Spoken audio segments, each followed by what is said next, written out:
Ladies and gentlemen, welcome to Black Army Radio. Myself and Joel, how are we doing today, Joel? Oh, not too bad. Another day spending about $1 billion a day on a war we can't afford, and we get a little tired. People like Pam Bondi bragging about the Dow being over 50,000, and meanwhile, same old story here.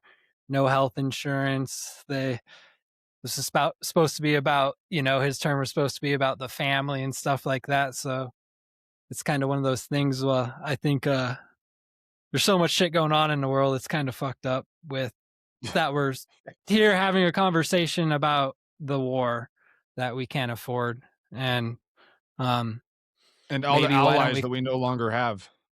Yeah, that we've pushed out. Yep. Dude, and so before we even, a few things real quick.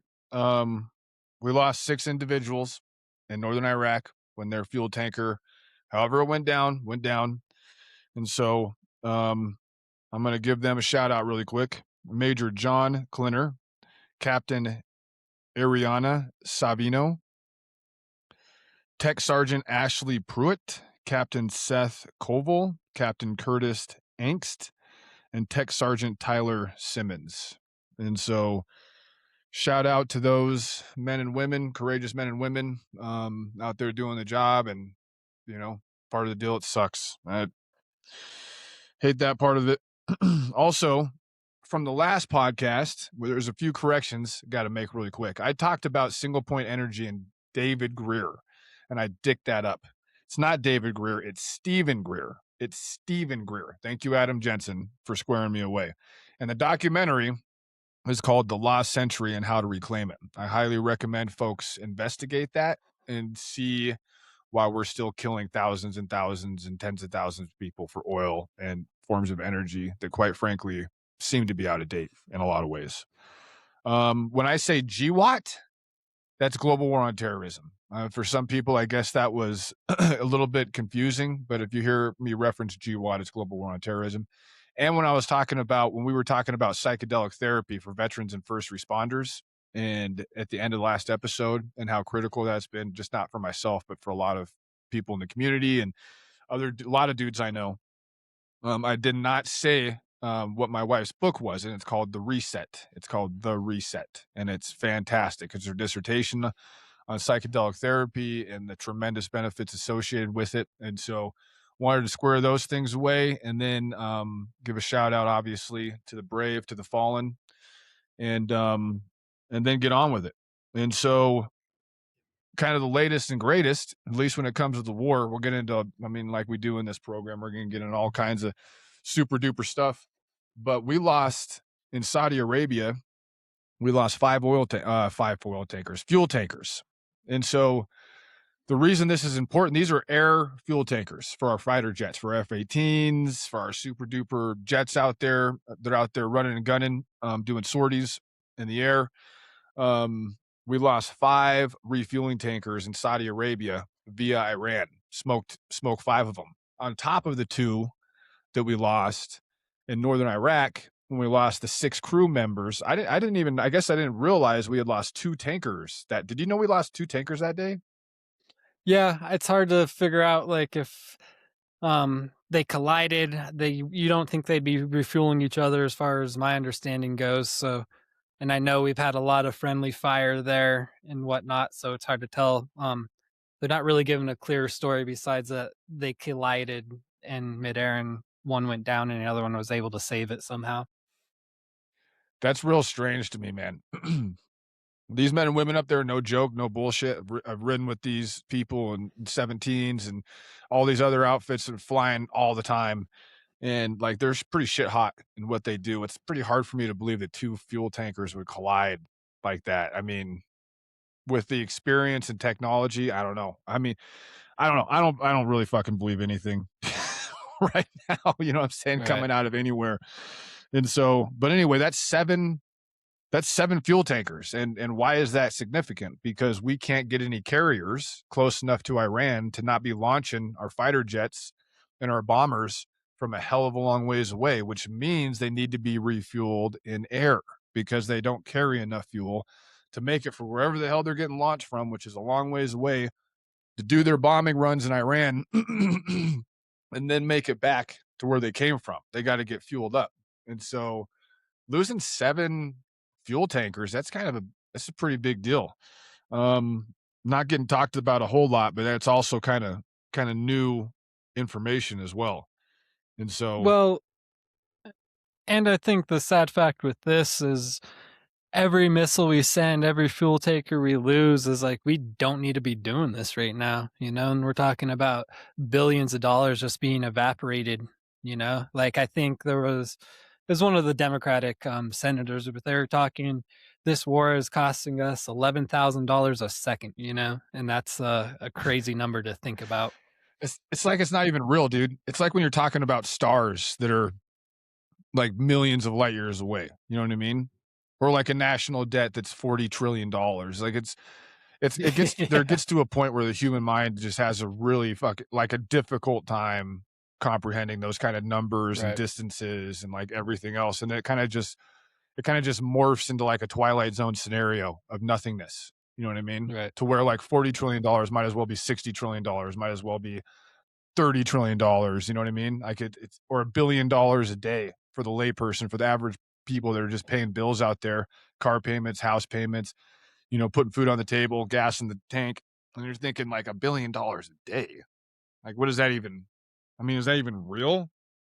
well, and you know? And I th and I think some of the sad fact is like when I was talking about when we opened up in the podcast, and this was supposed to be about families and making America great again and stuff, and like, how about we make it so we could actually have a family that has a mom and dad, and one could be a stay-at-home parent instead of having to work 2 jobs. I think a big problem in society right now is like, one, we don't even have maternity leave comparative to other countries, and then we have these kids being raised not by their family, they're being raised by the system, and I think one of the just the fact that we're spending money on this war and we can't figure out things like maternity leave or making it so like an actual family could afford it so only one person has to work instead of stretching families so thin with their time. And I mean, that's totally, totally a social problem, not about the war, but it's one of those things that I constantly think about. We're a war economy, dude. That's what I keep saying. Like we're a war centric society, very very much so. Um, we're not worried about maternity leave. We're not worried about people's medical debt. We're not worried about people's student loan debt. We're not worried about their overall. We got more credit card debt in this country than ever before. It's terrible. Right. It's real bad. People living in their cars can't find I mean, it's hard economically Well, out there, and it's like we just don't. It just doesn't seem like you can vote Republican, you can vote Democrat. You listen to these people just talk and lie to you perpetually, and I mean, like the Trump administration has turned out to be one of the biggest neocon administrations ever. yeah, And for sure. he was like Mr. Anti Neocon for like a decade. Right. And now it's like it's the Mark Levins, it's the Lindsey Grahams, it's the Tom Well, Cottons. It's like they're all the people that were the America First people have kind of been pushed aside. Like nobody even hears from Tulsi Gabbard anymore. You know what right. I mean? Like nobody even hears from like Tucker Carlson. They're talking about arresting his ass as a foreign agent now because he dares to speak out against Right. Israel and the administration and their obvious super duper crazy connections. It's like it's a neocon administration, dude. Like there's no difference between it's just that's what it is. It's probably one of the biggest neocon administrations. It's probably the biggest one in my lifetime, at least since the Bush administration for sure. Right. Well, and I know one of the things that was happening when Biden went into president, a lot of the tinfoil hat guys are talking about the Great Reset. And they're talking about that's when our financial system totally changes. It's a huge reset. And they were pushing that agenda when Biden was in office because they thought it was going to take place during his term. And what's happened in this last year is more things have been set up for that to happen than ever before. Mhm. And there's so much tied into the central banking in the Middle East and these wars too. And if this thing goes on, what it looks like it will for a month or two, there's going to be some big systems that have to shift because the money's not there. Yeah. And speaking of that, on that going on, I mean, we just hit what was called the Karg Island. The Karg Island is Iran's like primary premier oil reserve kind of place. And it's in if you look on a map, it just looks like a desert island with a whole bunch of like industrialism to it, like the thumbs of production. You know what I mean? And it's on the kind of the southeastern end of Iran in the sea there. And so we hit all their military infrastructure and we didn't touch their oil reserves. And now I'm getting word, and it's actually kind of been verified a little bit. I've heard word because I still have some boys that are still in the game doing things, and I've heard that there's tier 1 and tier 2 elements that are spinning up right now doing, and they're kind of just balls to the wall doing training for like island invasion, amphibious assault training. And I'm talking like rapid, real quick stuff doing in there, trying to get trained up as quick as possible. And there's another podcast out there called Provoked. It's fantastic. If you haven't watched it or listened to it, you should. My buddy Zach Laporte turned me on to it. It's Daryl Cooper, and I should have known about this podcast already because I love Daryl Cooper. He does the Martyr Made podcast. He's a historian, just does fantastic, really, really deep dive historical podcast. His one's on Israel his one on Israel, everybody should listen to for sure because it's from both ends and it's like a 7-hour deal. And the other guy, Scott Horton, he's a published dude from the Libertarian Institute. And they were talking about, they have some contacts. So Daryl Cooper worked for DOD for a really long time and had a real high level security clearance. And he's really good friends with Jocko Willink. If anybody knows, most people know who he is. And so they have some connections, and they kind of verified this on their podcast today too, saying that that they're hearing wind and rumors that they have tier 1 and tier 2 elements that have been spun up to basically launch an assault on that island. Now, if all the military and stuff, supposedly is all gone, and based on the imagery, it doesn't look like there's any soldiers there or anything. So what it would really be is it would be to hold it, and you probably use it as some kind of form of ransom. Because remember, Trumpy was talking about how the Iranians want to negotiate. They want to negotiate. They want to get out of this. They don't know what to do. Victory. Everything's destroyed, but I'm not going to negotiate, and I'm not done yet. It's all bullshit. They don't want to negotiate at all. As a matter of fact, this war right now is going to end on their terms. Like we said, if Trump could declare victory tonight, and it wouldn't change a damn thing over there. And so there's also a lot of scuttlebutt within this community and these guys. There seems to be a little bit of trepidation there a little bit. They kind of feel like this op is a little quick. It seems to be maybe a little bit ill-planned. Because they're looking for a lot more speed than they are preparation, which, I mean, speed, violence of action is wildly important when you're conducting these kind of ops. But also, this island is right butted up by the Iranian mountains right there. Like, we don't even necessarily know what's in those mountains. I mean, are they going to catch a hypersonic missile right into the freaking island if there's a battalion of Army Rangers and like B Squadron from CAG Delta sitting there? You know what I mean? Like, and if you look at this island, you can Google this island. It looks just like refineries. It's kind of desert. There's not a lot of cover and concealment besides like the actual refineries themselves, And if we put boots on the ground there, and then, I mean, that's the first stage, right? For a boots on the ground deal. Because it always starts with some kind of tiered element hitting the ground first. You know what I mean? It's not a conventional unit. When everybody always says the Marines are in first. Yeah, they're in after about 4 or 5 other units have been there. You know what I mean? Unless they're a MARSOC element, like a force recon element, which would probably be one of the elements that would be involved in this, frankly. Well, and I also heard that we just moved another fleet of Marines there, like 4,000 soldiers.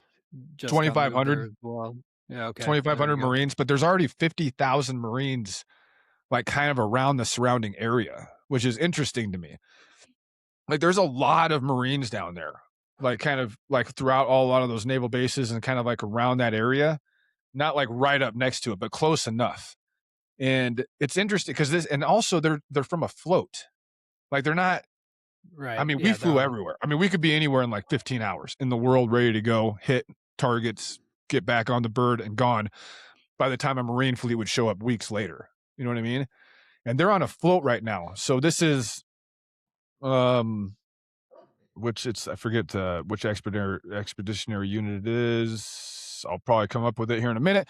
But there's 2,500, and they're going to join a very, very large contingent that's already kind of in the area, but it's going to take weeks probably for them to get there. And they're not flying, they're floating. You know what I mean? Like right. it's not a quick thing, which makes me think like, so if a tiered element, let's say you have MARSOC paired with CAG, paired with a Ranger battalion, and they come in there and they secure the whole thing, the entire island, right? By the time that Marine Expeditionary Unit shows up, they could hand it over to them. You know what I'm saying? Like they Right. could hold it for a while. The tiered elements have better assets. I mean, better training, better equipment, all that stuff. And it's like for the initial kind of op, you would use those guys and then like maybe turn it over to the 2,500 Marines that are speeding in now on a float, if that makes Right. sense. Well, and I'm not surprised that some of the commanders there are feeling like this is moving a little fast, just with how the whole war started. There's a clip I could play. It's real quick. It's just Trump talking about after the initial bombing, and this is at a CNN interview, and the first time he's got together with a bunch of diplomats, and this is what he said. We weren't supposed to go after all these other countries in the Middle East. Those missiles were set to go after them. So they hit Qatar, Saudi Arabia, UAE, Bahrain, Kuwait. Nobody expected that. Nobody expected Yeah. to hit all over. That's like the funny thing. Like what That's they proper can't reach. preparation right there. Yeah. Well, and I know nothing about war, but I know Iran can't touch us with any sort of missile. So what would they hit? They would hit every asset we have within missile range. It's like, Yeah. what the and the fact that he goes out and says that in front of a bunch of other diplomats, for one, I think that makes us look weak. Like Definitely doesn't make us look smart. I'll tell you that much. It yeah. doesn't make us look smart for sure. And on top of that, the Strait of Hurmuz, right? And so that's a double negative, bro. And so you're going into a war with a huge country with 90 plus million population. Ted Cruz had no idea how big the country was when Tucker Carlson interviewed him. No idea how many people lived there. No idea all the different religious sects, right? No idea. Could care less. Well, that's kind of important if you're on the ground. If you're a dude that's on the ground packing a rifle, humping a ruck, it's kind of important to have that information. But Yep. it was the same thing with the Strait of Hurmuz. It was like a shock. And on top of that, so what was it today? I mean, it all kind of came out today. So Trumpy asked all of our allies to basically like, hey man, come help like open up the Strait of Hurmuz. A lot of our NATO partners. And I mean, literally every single one of them said no. Every single one. Here's the list. Countries that have turned us down to help at the Strait of Hurmuz: Japan, Germany, France, Canada, England, Australia. Like, they fought with us in Iraq and Afghanistan. You know what I'm saying? And with the American public is deeply against this war.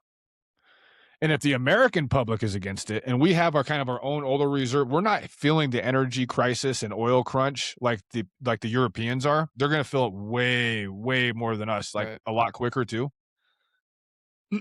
If the polling in the United States is bad for this war, how bad do you think the polling is in Spain or England or France or Germany? Well, I mean, or like Spain Australia for that. Terrible.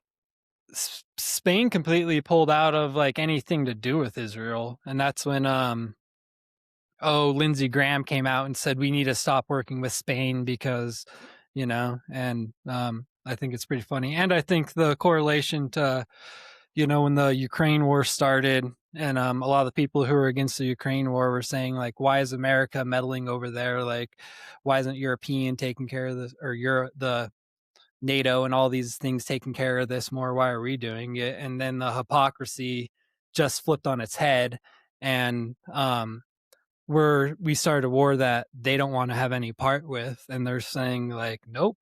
And I think it's anyone who is against the Ukraine war and not this war, to me, I don't get it. And then for the people who were for the Ukraine war and against this war on the other side, it's just the hypocrisy within that conversation drives me crazy, because it's really based on who started the war. And if your boy started it, you're like, fuck yeah, high five, I'm going to back you, you know? And it's, yeah, there's so much hypocrisy in that conversation between the conservative and liberal, especially the main, you know, the top 25% of either of those two parties, you know? Oh yeah. And on top of that, so now that the sanctions have been lifted for a lot of states to buy oil from Russia, how much money have we given Ukraine in the last 5 years to fight their fucking war against Russia? Right. American labor dollars, our tax dollars. Not the people that are like, oh, $1 billion a day doesn't mean shit, but the people that literally can't even comprehend what $1 billion a day really means. Right. $200 billion, not including weapon systems, not including interceptors that we're running super low on and all this other shit, pulling munitions out of all these other countries to put in Israel, because Israel's getting pounded, which we'll talk about in a little bit. But it's like, it's absolutely, it's bananas to me. And on top of that, like, all of these countries that are saying no to helping us, the Strait of Hurmuz is open, people, but it's not open to America or Israeli allies, period. As a matter of fact, China, India, Pakistan, and Turkey all have free range, as far as the Iranians are concerned, of the Strait of Hurmuz. And China is getting more oil now than they were getting before. They're getting more now than they were getting before. And one of the things people were always talking about is like, we're going to choke out China. We're going to choke out China's oil supply. Well, that shit isn't happening at all. And on top of that, Russia, how much money did I say we gave Ukraine to fight Russia? 200 billion. Yeah, that we can kind of like say for sure. You know what I mean?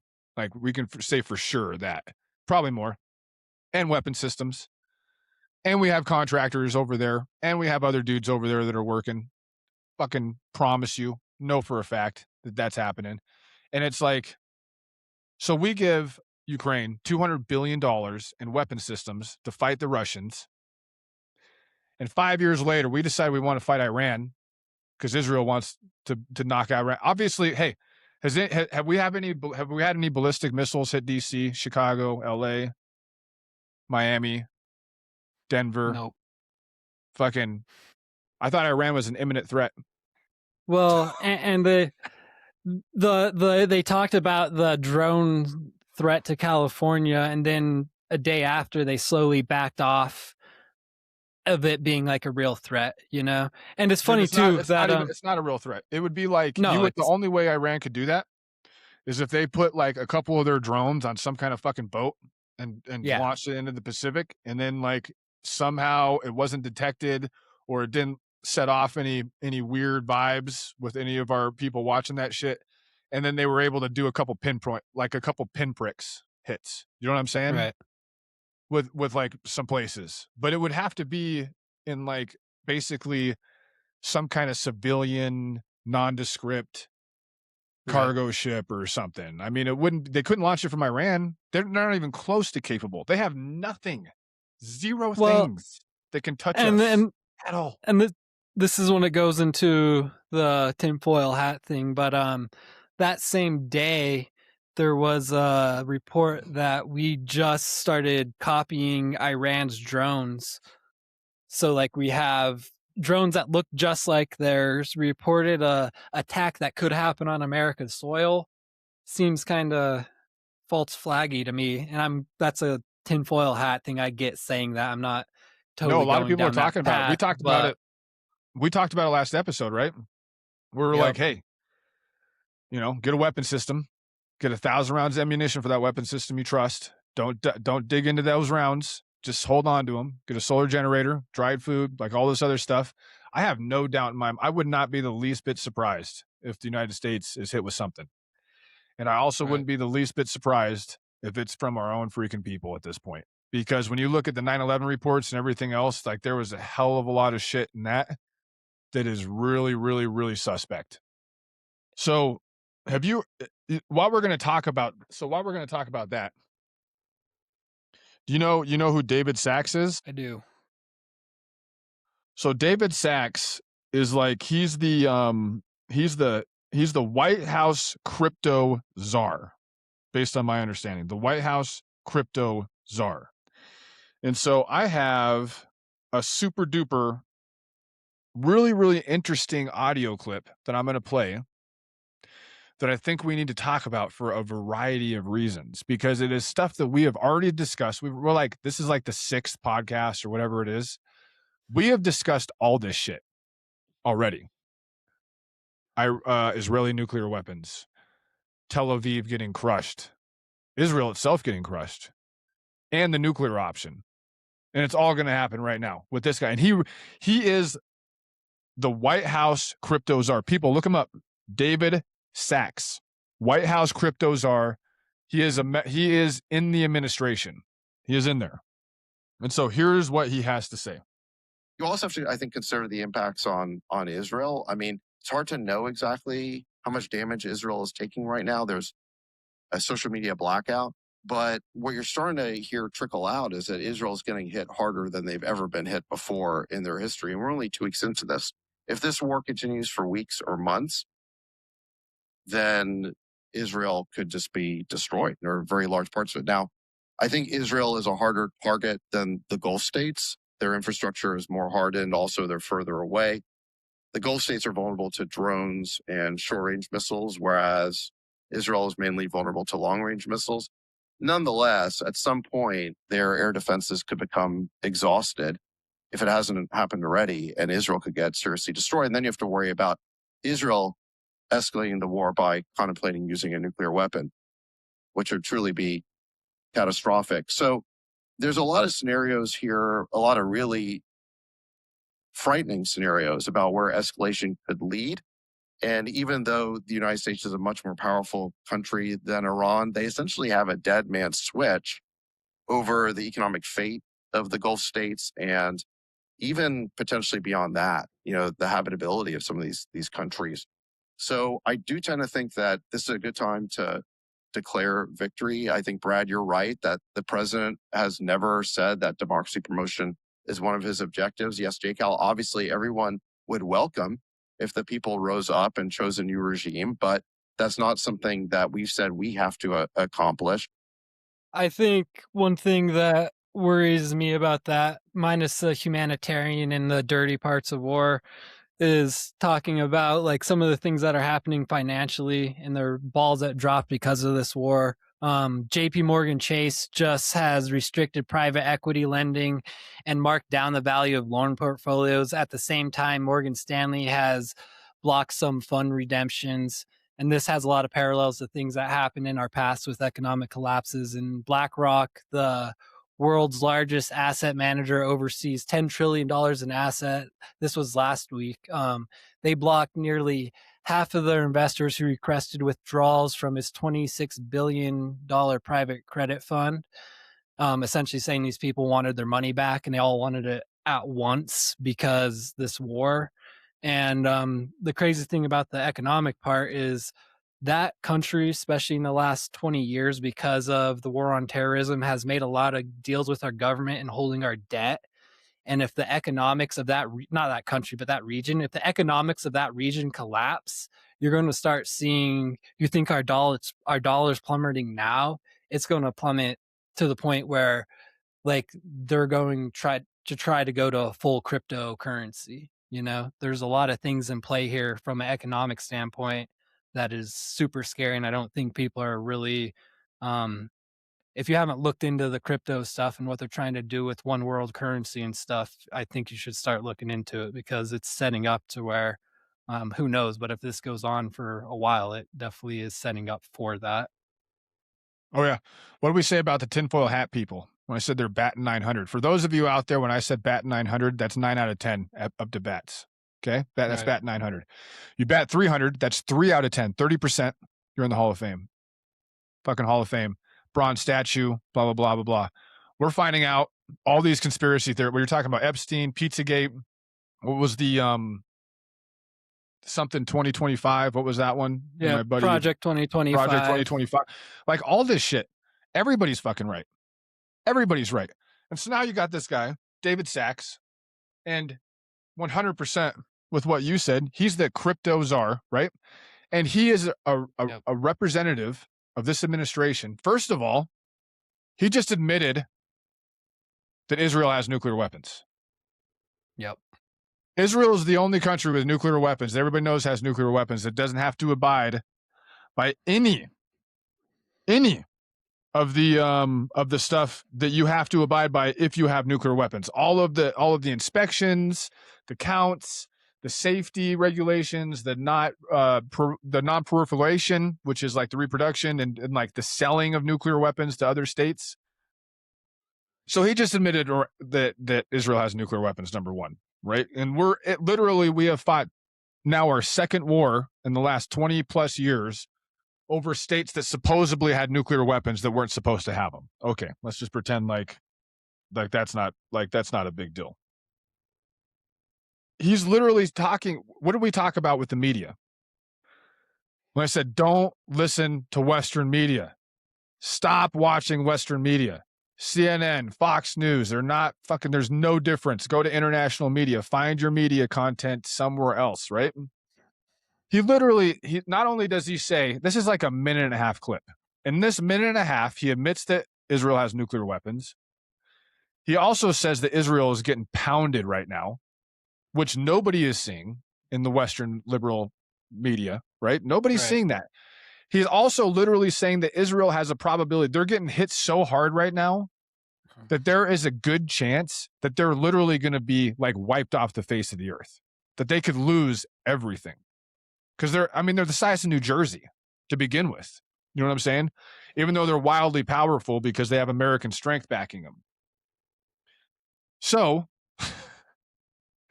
and three, he's basically saying that it could get so bad in Israel so quick because they didn't, just like you just listened to Trump say that he didn't expect Iran to hit all of Dubai, Bahrain, the UAE, Saudi Arabia, all these countries, right? What the fuck? I could have told you that, bro. I've been to Bahrain a bunch of times, Dubai once, all these places. And it's like, yeah, they're right there. 100% they're on the shit list. 100% they're on the shit. Come on. And then the Strait of Hurmuz. Every single ally is telling us to go fuck ourselves. Every single one that we fought with and bled with for the last 20 years is telling us they're like, we're not dealing. Like, we would rather deal with high energy prices than get involved in another goddamn war down there. That's literally what they're saying. They're like, I'll deal with $6 a gallon gas in England over getting involved in another war down there. That's literally what they just told us today. Well, and a lot of these alliances were built on that we could protect you. So not only have we shown we can't protect you because all those places got fucking bombed and they're going to continue to get bombed. I guess the Iranian leader, he's not the son of the Ayatollah. He's another diplomat who talks on, CNN gets interviews with him. So yeah, I actually have a video of that guy. And actually, hell, let's just you want to play it? Yeah, I'll just play it right now. I think it's worth it because I think it'll help kind of with what we were talking about, because we were talking about the Strait of Hurmuz, right? In a lot of ways, and about the fact that our allies are saying no, that they're literally willing to sacrifice energy prices to not be in the war, and that like they're all telling us no. Every single one of them's telling us no. The only ally we have right now fighting this stupid war is fucking Israel. That's it. And that's all. Well, and like with Taiwan, like now China's moving up to Taiwan. North Korea is pretty much threatening South Korea, saying like, hey, look, your boys aren't here to help you because they just moved all of the resources that were here to the Iraq war.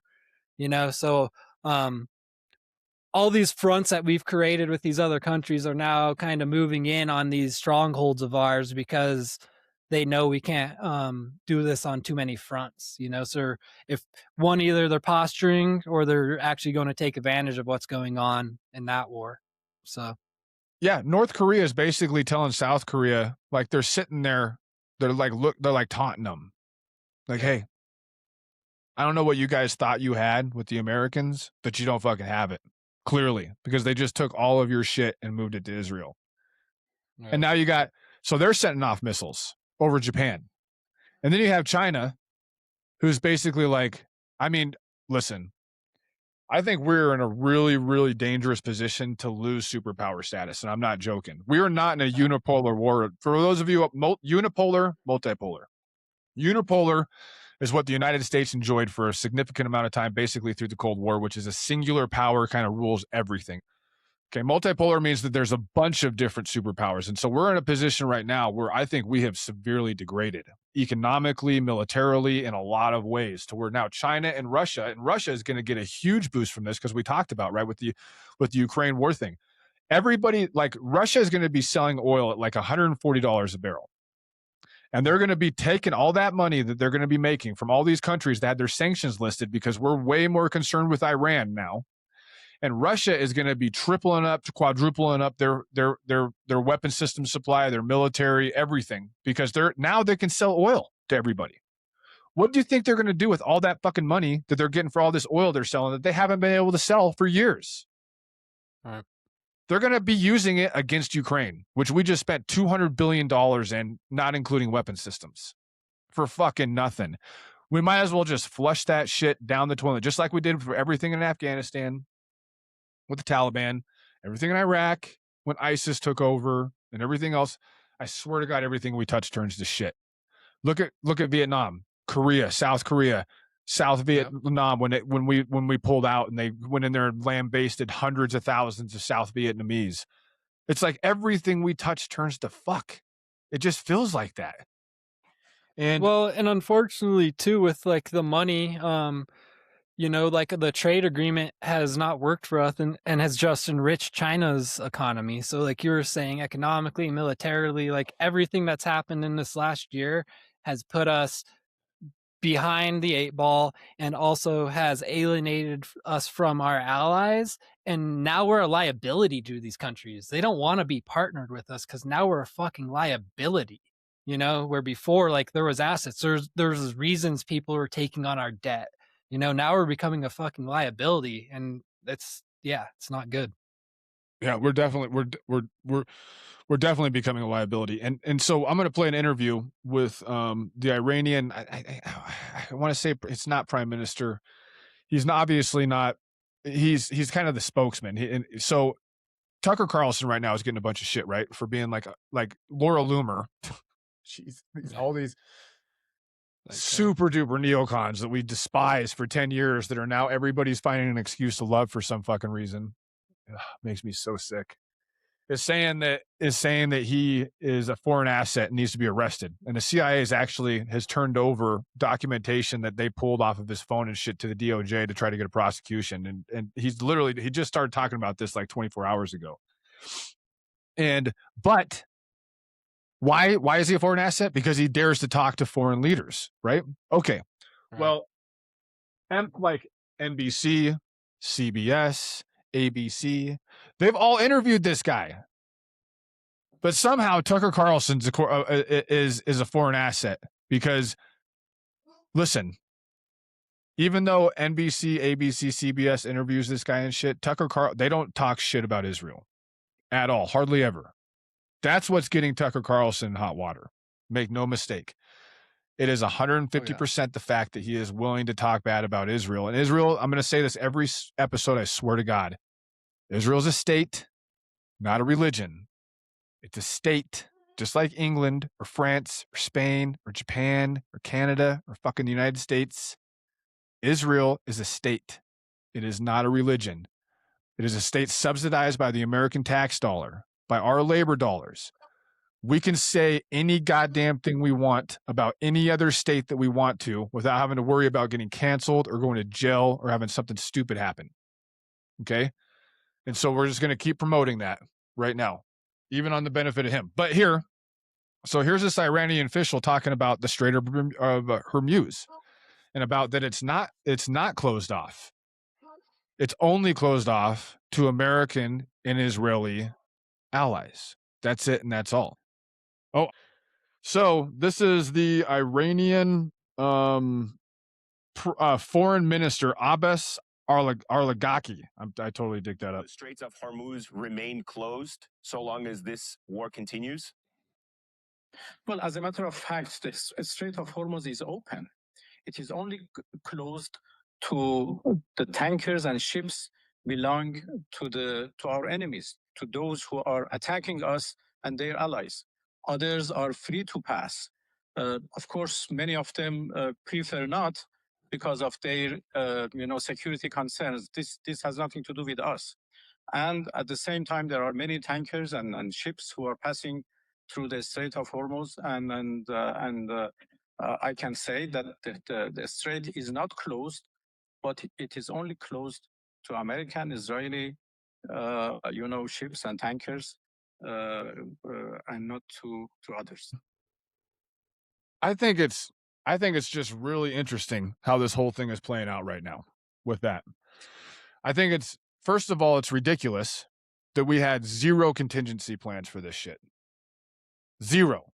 Like this is about, when it comes to energy and oil, this is about ready to get real quick, especially for the Europeans, which is even crazier that the Europeans, especially the Anglo-Saxon sphere, kind of, is basically like, nah, we're good.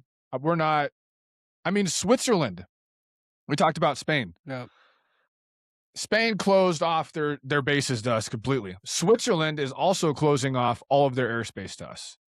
All of it. So you have Spain closing off bases, Switzerland closing off airspace, and Japan, Germany, France, Canada, England, and Australia, all of them within 24 hours. Probably less than 24 hours of request, right? Being like, yeah, we'll just go ahead and pay the higher shit. We're not doing this. Well, What the fuck?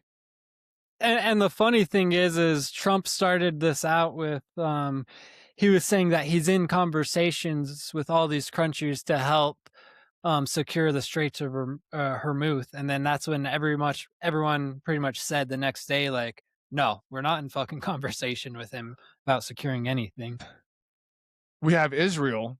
Did we talk about Israel pulling up 450,000 reservists in this yet? No, I know for we did before Lebanon. the podcast, but No, Israel's pulling up 450,000 reservists to invade Lebanon. On top of this shit right now. And it's kind of for the greater Israel project, right? Because they believe that South Lebanon is part of greater Israel. And it's kind of like, well, yeah, go ahead. some of that greater Israel project and Project 2025 have a lot of correlations within like how they work in a geopolitical realm. So there's a lot of correlations there. That's a big wormhole to get into on either side. But the Israel's project is how we spoke about Project 2025 to Israel's like population, like when their soldiers openly have the patch that shows Israel that is taken over from the Niles to the Euphrates on their patch. And it's supposed to be this like, nope, that's not what we want to do. But it's pretty open as far as that's what they're trying to do, or it seems like it. Yeah. And they've already been bombing Lebanon and going at them hard since the beginning of the Iran war. And kind of the human element that we were talking about. I was telling you earlier, I was like, I watched a video of this kid. He looked like he was about 15. And his entire family had been smoked. His aunt and her kids had been smoked. His mom and dad had been smoked. His brothers and sisters had been smoked. He was 15. He was in a hospital. He's getting interviewed by this gal that used to do Vice News. She was kind of that dark-haired gal, pretty gal, kind of looks like a little bit Middle Eastern herself.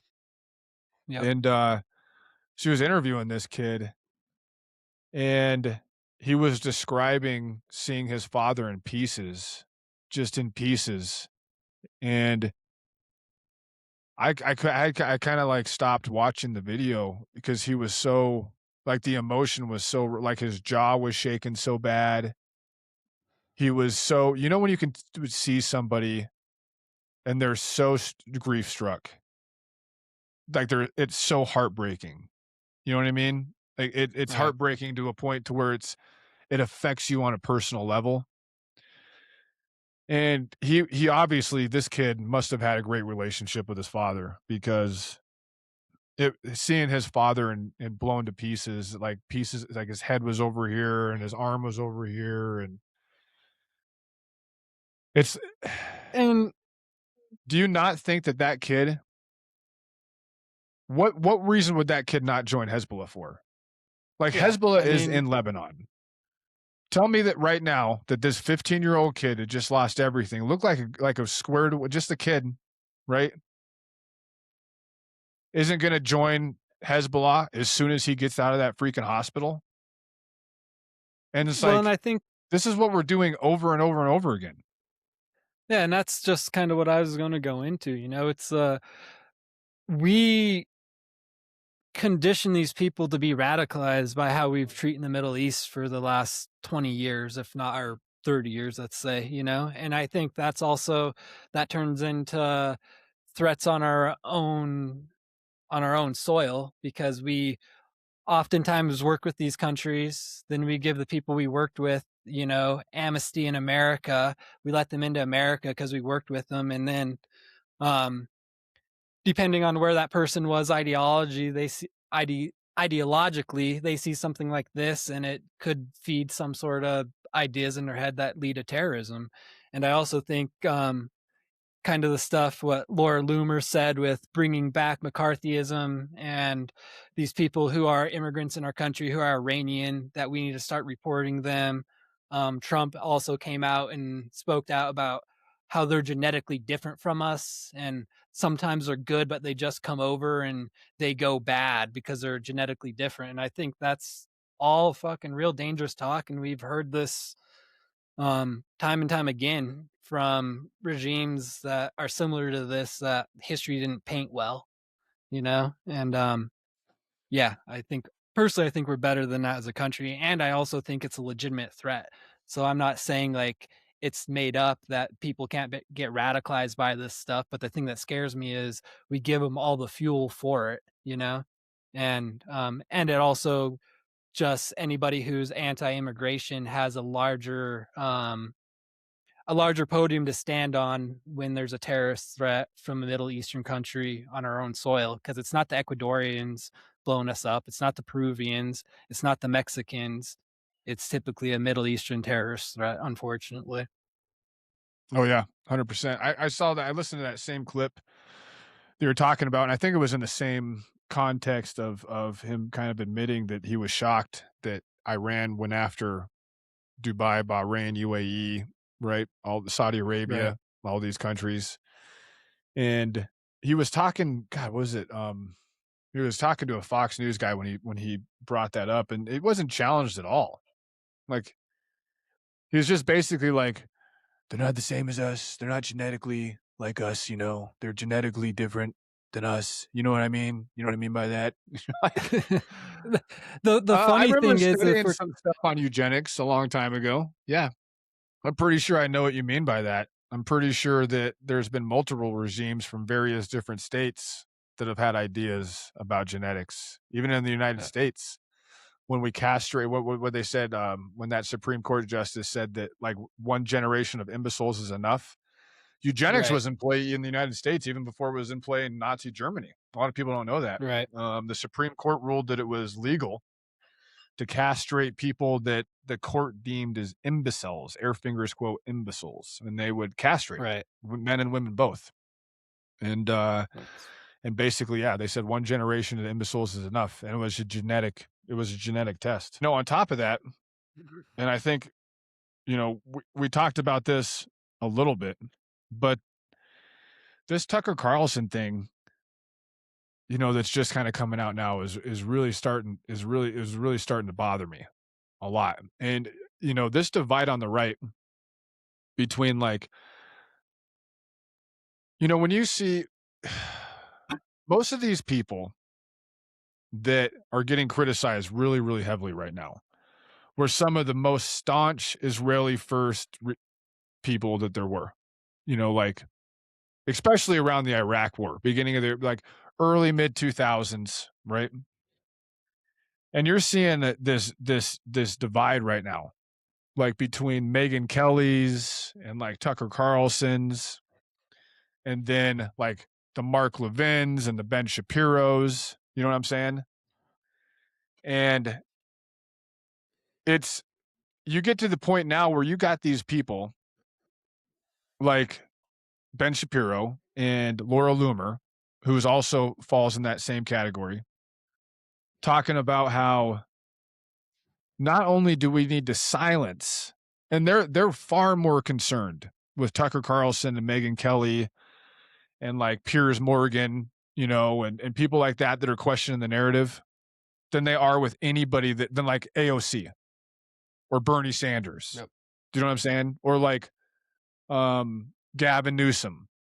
It doesn't really seem like they give a shit about those people. They're way, way, way more concerned about Tucker Carlson, Megyn Kelly, and the section of the right that split off a little bit.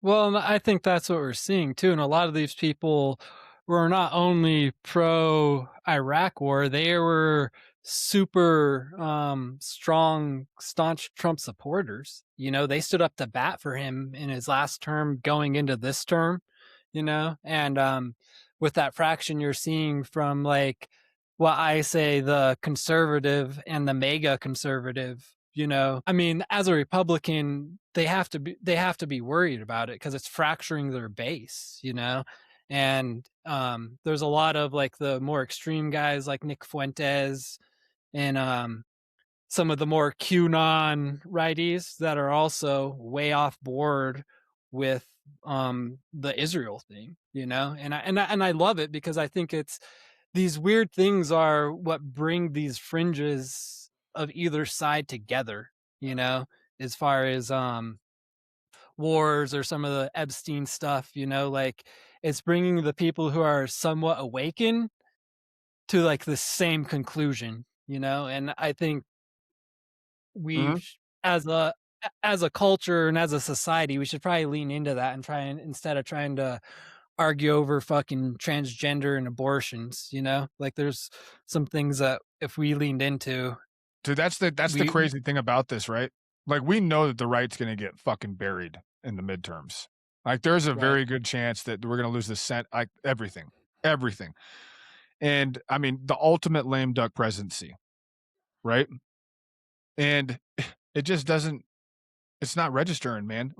Mark Levin, Trump literally went on a tirade about Mark Levin because Megyn Kelly said he had a micro penis because he just would not stop talking about Israel and about how we just need to invade Iran and do everything Israel needs us to do regardless, no questions asked. And she's kind of Megyn, I've watched her. She was very, very a pretty serious supporter of Israel.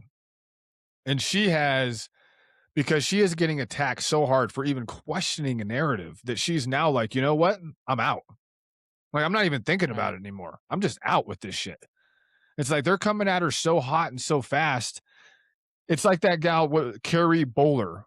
You know who she was or is? Yep. She was she's a, I think a Miss America pageant gal. And she was put on the board of religious freedom by Donald Trump because Trump was, go figure, really big into pageants. Yeah. Especially the youth pageants. It's amazing how it's many not even funny, man. It's so fucked up. It's not even fucking funny. But it is. Well, it's just so terrible. And damn. It's also amazing how many and I'm not saying they're qualified, but how many beautiful women Trump has on his cabinet and how much facial surgery they have and how much they are against other forms of plastic surgery. I don't know. The Right. irony Well, in all well, of it this is guy went on. hilarious. She was talking about. So she was putting like the board of religious freedom, right? Yeah. And remember that gal, Trump's religious advisor, that little thing that we were listening to on the last podcast, where she's like, she starts talking in tongues, and she's like, victory, Yeah. victory, victory, victory, and then she starts talking in tongues. Everywhere I walk is holy. Everything I touch is holy. Like, Christian Zionism, typical. Wants to see the Dome of the Rock blown off. Next temple, third temple built over the foundation stone. Like, zero Christianity associated with that in any way, shape, or form. And that Carrie Bowler gal was talking about, she had some great insights on what it was like to be in the Board of Religious Freedom in the Trump administration, and basically being like, unless you're a Christian Zionist and you believe in the third temple and the coming of the Jewish Messiah, and basically having Israel be an all-encompassing superpower, even higher than the United States. Frankly, if you're going to call if you're going to call Tucker Carlson a foreign asset because he has the audacity to interview foreign leaders, what the hell do you call these people that go to the Wailing Wall from the Republican and Democratic Party, put on the hat and kiss the wall, that aren't Jewish? No. How are they not foreign assets? And they're taking millions and millions of dollars from AIPAC. They're giving Benjamin Netanyahu, who may or may not be alive, a 5-minute standing ovation every single time he talks in front of Congress or the Senate. Yeah, go ahead. 99.6% of our politicians take money from AIPAC. It's a super duper high percentage, and it's both sides of the aisle. That's the thing. Like Fetterman, Fetterman. Yep. Dude, that guy. He's something else, man. He is. I mean, he might as well just. I mean, a lot of these people, you're just like, why don't you just move to Israel? Just get it over with. Like, what are you even doing here? Like, why are you even representing America at this point? Like, it's pretty obvious where your allegiances lie, and it's not with American soldiers or American debt or American citizens or American taxpayers or American voters. Well, and the only thing that makes sense with this war is that they have fucking blackmail on us with the Epstein shit. Like, why else would we be fucking doing this right now? Makes no sense. There's ways to do some of this stuff. There's ways to take the teeth out of Iran. Like this is at the will of Israel, and we know this war started at that because they told us that Israel's going to strike, and we had to strike first, and that's the thing about it. I'm not, I think there's a listener to us who was on our Spotify, and he was talking about like war kind of being this necessary thing in history, and I believe that we need war, but the fact that we can't even learn from something that happened 20 years ago as far as the cost and what it did to our country, like we're repeating the exact same thing. It's so stupid how history is cyclical, and it used to seem like it was in this like 60-year pattern, and now it's in this 20-year pattern, and it's just this big circle, and we're doing the same shit we did in the 2000s, and it's fucking crazy. You know what I think? And like, I think, so the winds of change are upon us. Okay. Like the public sentiment about Israel is like, so literally just like 4 or 5 years ago, like in the United States, it was like 60%, 70% of the American public overwhelmingly supported the Israeli state. It's down to like 30% right now, like 30%. Yeah. And so here's the deal. You have all these boomers that are in power. Okay. We have been ruled by the boomer generation my entire life. My whole fucking life has been boomers ruling us. All right. And we're pushing out of that now. Like the boomer generation is from power positions is starting to go away. And Israel is very, very aware of what like the American poll numbers are for the Israeli state, especially since their war in Gaza, right? With all that stuff. I mean, because the last 5 years has been like no shit, 30 or 40% decrease in American support overall, from the boomer population all the way down. And this is it, man. I think this is literally, a lot of me thinks that the reason we're doing this right now is because there is not going to be another time to do it. It's over. Yeah. Like, the American relationship with Israel, as we have known our whole, I'm 45 years old, right? At no point in time in my life have we not bent over backwards and praised Israel on every single turn that we possibly could. Never said anything bad about that state under any circumstances, ever. Even when I was in the military, after, before, when I was just growing up as a kid, when I was after, I mean, throughout my entire life. Those days are over, bro. That shit's gone. Like, all of those good feelings that the Israelis have had in intentions from American citizens, I think they can see the forest through the trees. So if you look at Netanyahu and all these, and these guys, and they're talking to Trump, and it's like, they're obviously, as far as I'm concerned, running the White House pretty much for policy. I mean, they're literally dictating the First Amendment in some ways. If Tucker Carlson gets fucking arrested, it's going to be because of them. It's because of fucking them. And it's that like makes they're us no literally different changing than them. not just American foreign policy, but American domestic policy and our fucking civil rights, our own rights that we have in this country, that we have fought for. The Bill of Rights, which we talk about all the time, right? Dude, if they don't do it now, bro, if they don't do it right now with Trump, they're never going to be able, like, this Greater Israel Project, right, from the Nile to the Euphrates in southern Lebanon, and like all of this huge amount of country, it is not going to happen. And of course, they didn't expect this retaliation, and they didn't expect Iran to be what it is. They just thought they were just going to bitch slap them and get what they wanted. That's not at all what's happening.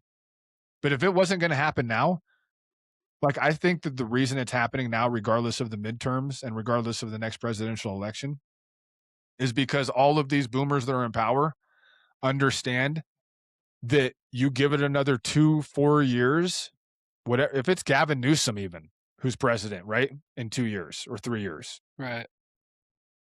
this shit's not going to happen. I mean, Obama turned him down, and Bush and Biden turned him down. They tried to do this same shit, and I'm no fan of fucking either one of those bricks at all. But it's like they tried to pull the same thing with Obama, where they were like, "Hey, we're just going to go after Israel. Or Iran. Israel is basically like, we're just going to fucking attack Iran, and we need you to come with us." And Obama was like, "Nope, not doing that." And Well, Biden apparently said the same thing, or whoever was his surrogate said the same thing. But they were able to get Trump to do it. They were able to get Trump to do it, and this is the last chance they had. And when it came to voting for funding for this war in the last bill, there was 4 Democrats who voted for it, Fetterman and I forget the other 3, and then there was 6 Republicans who voted against it.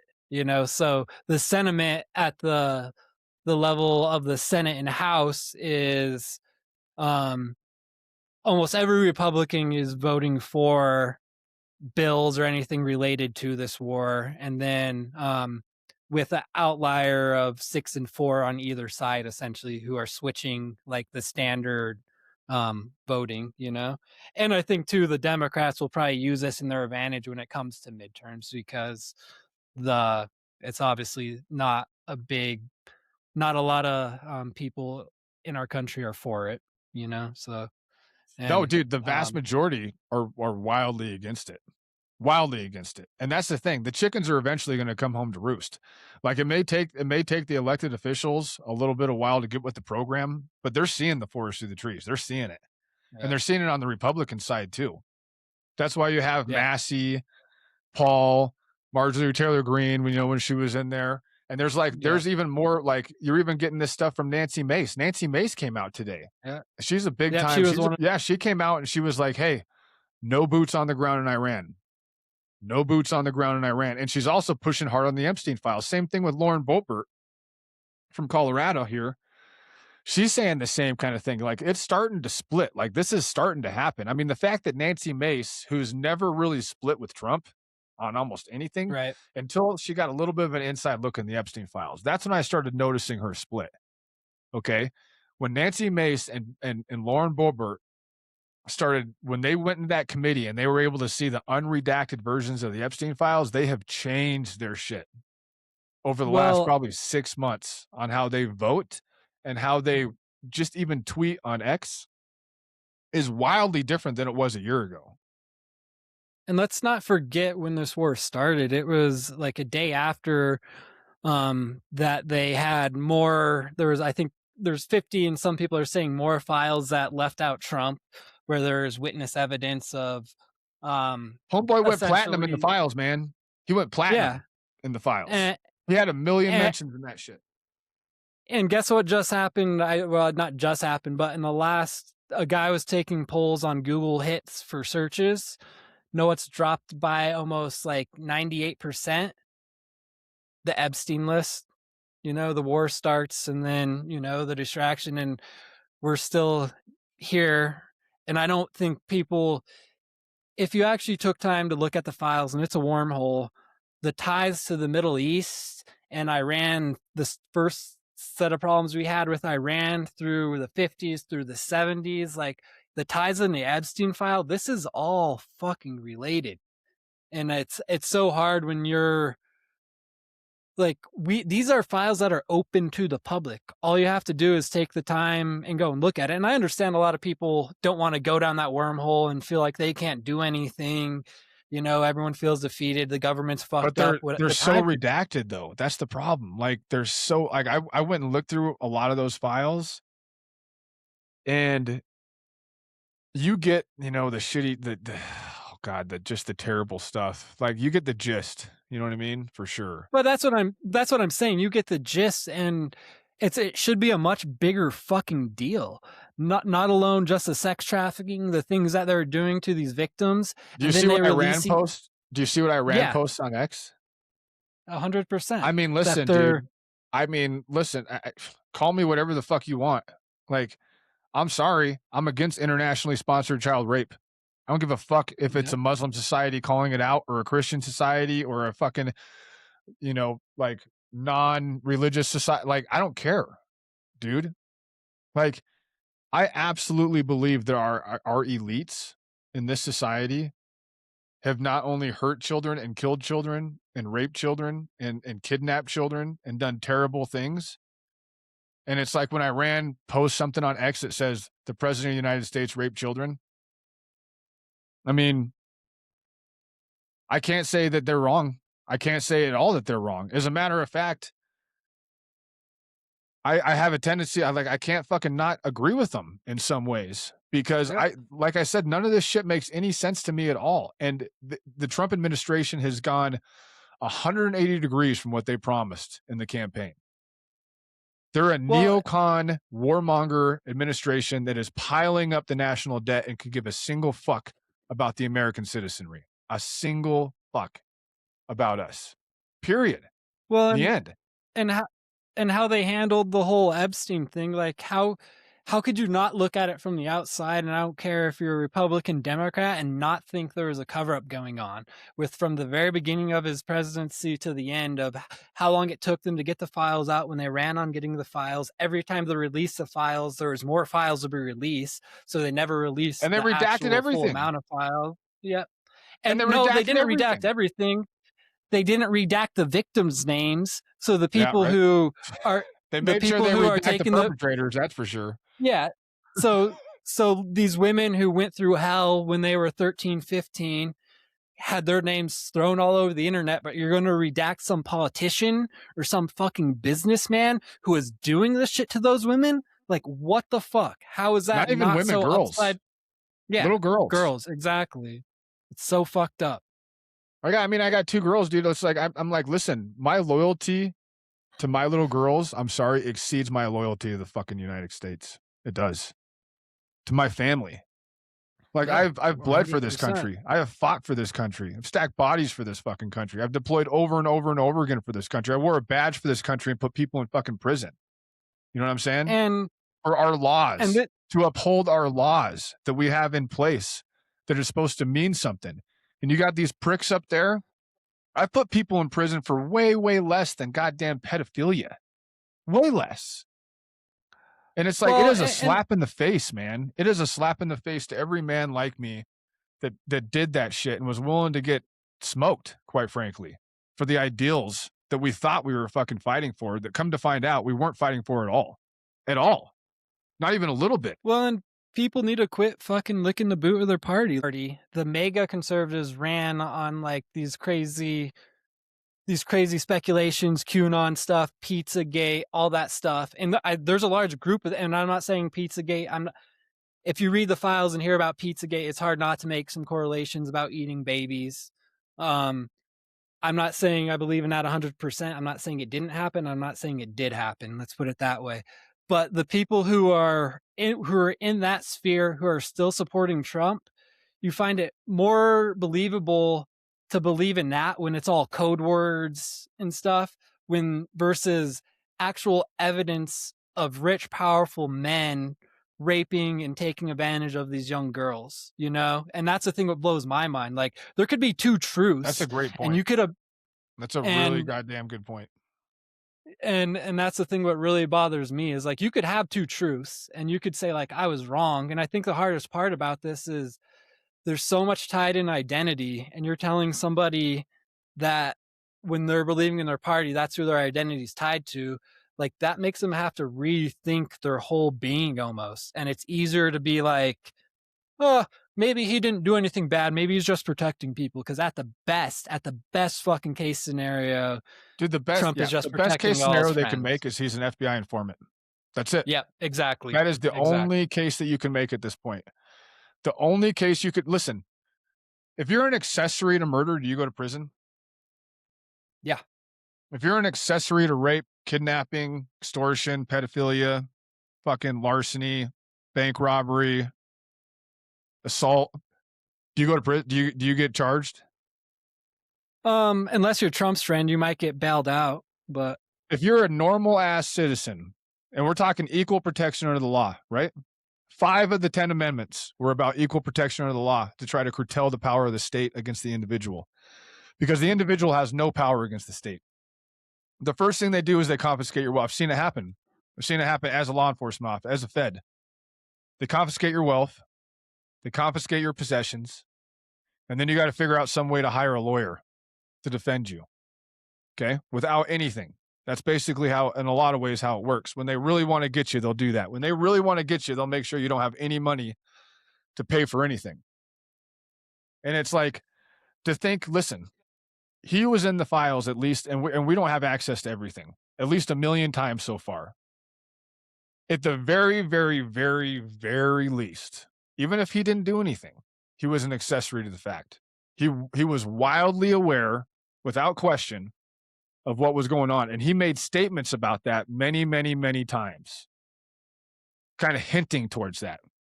right. And if you're a Joe Fuzzy Nuts citizen out there on the street, raising a family, doing your thing, and you're an accessory to that shit, you think if you're Joe Fuzzy Nut citizen on the street and you're an accessory to pedophilia, your ass isn't going to jail? You're going to jail, homie. Yeah. There's no question about it. Yeah. You drive a car when you're robbing a bank and you're the driver, you're going to jail for robbing that bank. Dude, if you're with a group of people, if you knew about the robbery was going to take place and you didn't call the cops to report it, you're going to jail. Forget about even being the driver. You could have been in the fucking house and heard them talking about it, and then they did it. You can be charged with the crime for that, for not reporting it. Well, as simple as that. It is as simple as that. And then looking at the family who bought Zorro Ranch, his property in New Mexico, and like their ties to Erica Trump when she was in Romania with her. Or not Erica Trump. You're talking about Erica Kirk. Yeah. I mean, it's just, and it's so hard not to get. And this is one thing I want to talk about too. Actually, that reminds me. I want to play something before we forget. You're going to appreciate this. Okay. Yeah, go ahead. I wasn't even planning on doing this, but I'm going to do it now. Real quick here. This one. So here we go. Kirk. This is Charlie Kirk. Before I start this is Charlie Kirk. Okay. And Charlie Kirk, regardless of how, people have a lot of mixed feelings about this guy. And this is another thing. This is how into this movement I was. Okay. When Charlie Kirk was killed, I've set up a stand. I live in Steamboat Springs, Colorado. I set up a stand basically in front of the courthouse. that said pretty much to the effect of words aren't violence, violence is violence. Prove me wrong. And I sat there and I had people come up to me. Some people were super shitty. Most people were overwhelmingly really positive about it.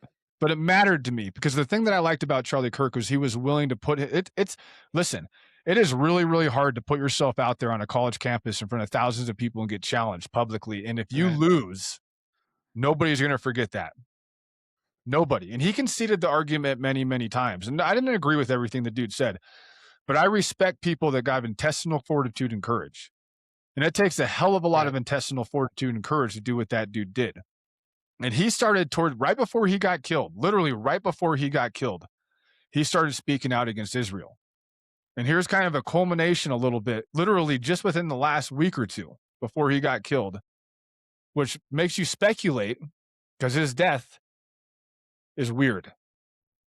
Yeah. Okay. 100%. And a lot of different reasons. We could talk about that. Not sure if we're really going to get into that. We can get into that at a different time. I mean, I know what a 30-06 round will do to somebody. Didn't look like it would do what it did to him. I'm sorry. And that's a round I hunt with, and I've gone through 2 shoulder blades at 150 yards through both shoulder. Yeah, you know, and that's the fact that it wouldn't break a collarbone of a human and it redirected. It would have taken his head clean off, bro. Yeah. It would have taken his head clean the fuck off. I'm sorry. Clean off with that son of a bitch from that close. And so anyway, here's a little montage of him and some other people kind of talking about him on the lead up to his death. Lightly, okay? I gotta be careful the way I say this. They're gonna try to ethnically cleanse Gaza. Yep. I mean, I don't use that term lightly, okay? Before Charlie Kirk was killed, he said Charlie Kirk fears that Israel will kill him if he continues ahead, providing space for Israel critics. Charlie kind of starting to question the amount of influence that Israel has in U.S., not only domestic politics, but foreign politics as well. I just don't think we should go to war with Iran. Is a nuclear weapon Iran a threat to America? Probably. Could be a threat to Israel, but is it a threat to America? I mean, India has nuclear weapons. Pakistan has nuclear weapons. But he's one of the only people to go to the Oval Office and say, sir, I totally understand, but a war with Iran could really hurt our country. He took massive abuse from his own donors. And they expressed it to him in a very intense way. I know because he showed me.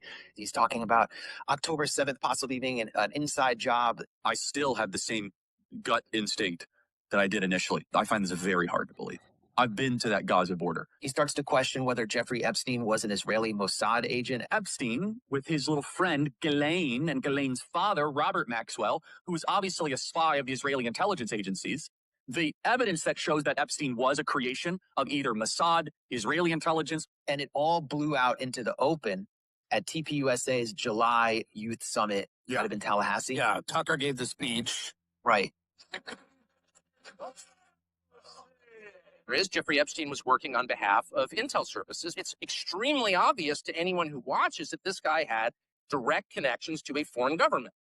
And no one's allowed to say that foreign government is Israel because we have been somehow cowed. But it wasn't just Tucker. Megyn Kelly had started questioning Israel and Mossad, given his connection to Ghislaine Maxwell. Comic Dave Smith, who, like myself, is a Jewish anti-Zionist. There's no reason why we even have to be enemies with Iran. This is Israel's problem. We don't need to be involved in this. Sorry, we got our own issues here. The crowd was cheering in this cathartic way. Then Tucker comes out, says, you should have your citizenship yanked if you fight for a foreign army. How can somebody pledge allegiance to 2 countries at the same time? Obviously, that's absurd. And I know you're speaking about Israel. Anybody, by the way, who serves in a foreign military should lose his citizenship immediately. There are a lot of Americans who've served in the IDF. They should lose their citizenship. After that, he started getting publicly attacked. Ben Shapiro and Mark Levin, the 2 biggest Zionist enforcers in the media. Laura Loomer, we all know who she is. She publicly attacked Charlie Kirk and said he basically had to step down. Honestly, the way you are treating me is so repulsive. I have text messages, Megyn, calling me an anti-Semite. There's another article out in the Times of Israel today. I could read it on air. I was just reading before I got on. Charlie, what are you doing? Like, what am I doing? I'm sorry. Like, let's just take a step back here. Like, I'm an American citizen. Yep. All that happened right. I mean, like within probably a month before his death. Yeah, And I'll he tell was you what, speaking. man, that leads you to have a hell of a lot of questions, doesn't it? And then Benjamin Netanyahu, within 30 minutes of Charlie Kirk being killed, comes out with a freaking public statement, a written public statement about how he was the best friend of Israel that there ever was, and blah blah blah, and all this other stuff. I mean, Well, and the Mossad, if there's an agency that could do that on American soil, it would be the Mossad. You know, and that's the whole. And Mossad's he's very talking capable, about. brother. They're a very, very, very capable outfit, homie. I'll tell you that right now. They're wildly, wildly capable. They're very, very good at what they do. We send a lot of our guys over there to train up with them in a variety of ways, whether you're talking about reconnaissance, counter reconnaissance, defensive tactics, lots of different things. And they're kind of everywhere. And, you know, you can't trust anything anymore, dude. I mean, the last president that spoke out against Israel was JFK, dude. Yeah. He's fucking dead. Ended up dead. When I think it comes to can't trust anything, it's just like you have to be able to have some discernment when you're looking at news and hear it from more than one source and really look through it. It's just like what's going on with Netanyahu in his last two public appearances. You know, both of those public appearances have shown that AI said that they're both deep fakes, you know, as far as like they're not real, they're AI generated. The AI is coming out and saying that was a deep fake. And then you know that cafe they had him. So after the original fake, right? I watched that video. And for those of you that may not be up to speed on this, we're talking about the fact that there's a lot of rumors out there. There's a lot of speculation that Benjamin Netanyahu has been smoked, including his brother. And he hasn't had a legitimate public appearance in over a week. And like we said, that the crypto czar from the Trump administration stated, Israel's getting pounded to the point to where they might not even have a choice but to resort to a nuclear option eventually. I mean, because they're Iran hasn't even started using their hypersonic missiles yet. Right. And they're they've been using shitty stockpiles to get out to have the United States and Israel use up all of our interceptors, which we've been doing quick. And everything's getting through to Israel right now. And so it's like, I saw that video and I looked at it and I didn't watch like the AI. I just watched the actual video. You know what I mean? That came out. Right. Not the video that were people like pointing out all the AI stuff, because I don't even trust that. Right. Yeah. Because people can almost manipulate that individually. And the thing that I noticed was his teeth. Like when you watch the video, it wasn't the 6-finger thing. I didn't, but his teeth, when he talks, if you look at me right now, you can see my teeth when I talk, right? You can see my teeth. When he was talking, his lower teeth were changing. Yeah. They were changing. So like he would open his mouth and he would have all of his lower teeth. And the next time he opened his mouth, you'd only see the front of his lower teeth, the very front. And then the sides were completely gone. And then like a second later, they would just appear. They would be there again.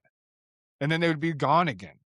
Like the teeth was the part that to me seemed the weirdest. And then in the cafe video where he was at the coffee shop that they released like yesterday, that coffee shop has been closed, apparently, like since the war kicked off. It hasn't been opened, which is weird to me, because it made it look like there was patrons there and there was like nothing going on. And I don't know, man. The whole thing is, and AI has gotten to the point now, dude, where, I mean, think about where it's going to be in 5 years, bro. I mean, forget about actors, musicians, like, I mean, we are steamrolling into a completely different world here, like into a brave new world. You know, I mean, like it's and some we're kind of new testing world. out and we're testing out all these systems on these wars and with ice and all this stuff, you know, like it's happening a lot faster than I think. And like a lot of people thought during COVID we were going to be on path to get the digital ID. And what's happening right now is like things are moving in hyperspeed to move towards like a nation digital ID.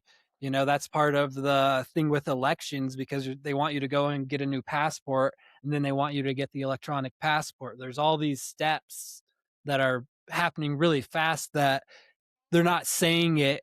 They're saying the quiet parts out loud and no one's fucking listening. And it's so crazy to me. It's crazy, man. We're gonna have a lot to talk about. We're probably, I mean, I think we're a solid hour and a half into this sucker, dude. Yeah. So I think let's try to get another one this week. I have a feeling. I have a feeling we're probably gonna have in the next 24 to 48 hours, probably a substantial amount of information to talk about, dude. And hopefully we don't talk about Tucker Carlson getting arrested because I genuinely think that could be a breaking point in this country if that happens. Right. I really do. Well- Whether you like him or not, it's the principle. It's the principle of the matter, as far as I'm concerned. Well, and it also turns us into what that country's been doing to their media for the last 10 years. You know, there's something like 250 media have gotten killed or Oh yeah, journalists. I mean, listen, the only thing that separates our democracy from every other democracy is the Bill of Rights. I've said this over and over again, dude.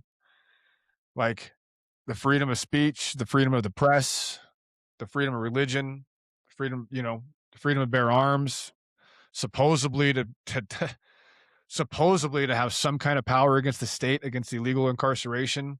I mean, this is what separates our. This is the reason why, you know, in England people are getting arrested for Facebook posts and we're not.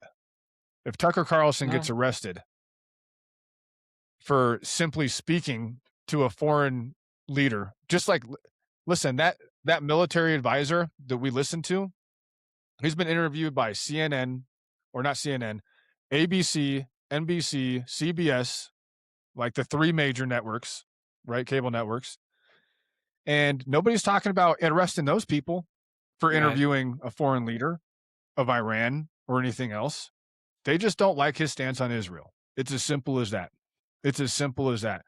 The reason Ben Shapiro, Lori Loomer, Mark Levin, and his micro penis are so fucking concerned with Tucker Carlson and Megyn Kelly and people like them and you know, and Thomas Massey and all the like is because they're daring to speak out against Israel. And it's just unacceptable to them. They're literally willing to bury them under the jail and cancel the Bill of Rights to silence them. And they'll do it for all of us, while at the same time espousing that they're constitutionalists. They'll get in front of a TV screen, and Ben Shapiro was like Mr. First Amendment. Remember when Ben Shapiro during COVID and all that stuff? Free speech this, free speech that, free speech on a college campus this, free speech on a college campus that, blah, blah, blah, blah, blah. Unless you're talking about the state of Israel, unless you're talking about the state of Israel, then you should probably be executed. Right. I agree. I got a good quote to end this on. Let's do it. And when bombs are blessed, when conquest is preached as destiny, when genocide is framed as divine will, something profound has already gone wrong. The sacred language remains, but the spirit behind it has been hollowed out and replaced with political ambition. That's by Joseph Keel. That's awesome. I can dig it, homie. All right. I love you, man. All right. Love you, good. We'll talk soon. Easy.